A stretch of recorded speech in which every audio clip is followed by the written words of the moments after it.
Качество предоставления услуг по оформлению паспортов, лицензий и других документов сегодня находится под гражданским мониторингом. Министерство внутренних дел совместно с председателем общественного совета при министерстве проверяют условия работы сотрудников и оценивают оперативность рассмотрения обращений граждан. Какие оплаты мы должны проводить?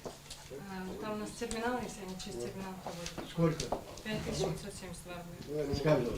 С каждого. На месяц? На месяц. Ага. А потом они приходят, снова оплачивают, вы этот же патент проливаете, да? Нет, этот патент на год у нас. На год даете? На год.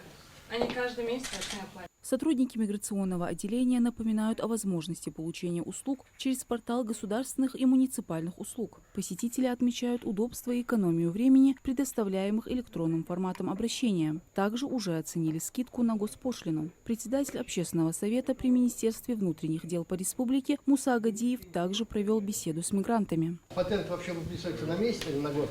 Нет, на месяц. На месяц. У кого есть, продлевает да, у кого есть возможность, на год можно сделать, а у кого нет, на месяц. Так, какие жалобы есть? Нет. Нет? Гражданский мониторинг проводится ежегодно во всех субъектах страны. Это дополнительный способ достигнуть взаимопонимания между гражданами региона, компетентными органами и улучшить качество работы полиции. Акция «Гражданский мониторинг в Ингушетии» проводится уже не первый год. Она позволяет общественности принимать активное участие в контроле за работой полиции. В рамках акции проводятся различные мероприятия, направленные на профилактику преступлений, а также оценку работы правоохранительных органов. В ходе проверки особое внимание уделяется наличию и актуальности информации на стендах, включая данные о сотрудниках, контактные данные и действующее законодательство. Я прошелся по всем кабинетам, у них все в достатке, никаких жалоб у прихожих нету. Я думаю, что и в дальнейшем это будет все хорошо. Я у них спросил, насколько это было тяжело в наши хаджи, когда наши граждане уезжали, это было наплыв такой, но они сказали, что никаких жалоб у них не было, все справилось. И я действительно и спрашивал наших граждан, что действительно есть какие-то проблемы.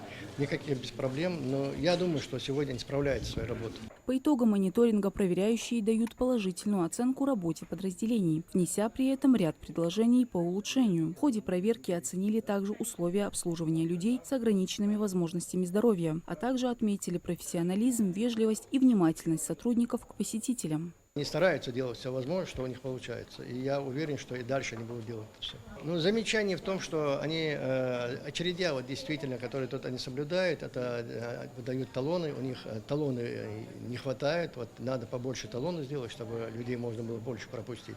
Поэтому других замечаний нету. Министерство внутренних дел и Общественный совет при МВД Ингушетии планируют провести гражданский мониторинг во всех подразделениях полиции, оказывающих услуги населению. В масштабах страны уже реализовано несколько тысяч подобных мероприятий. Мадина Цора, Магаз 24.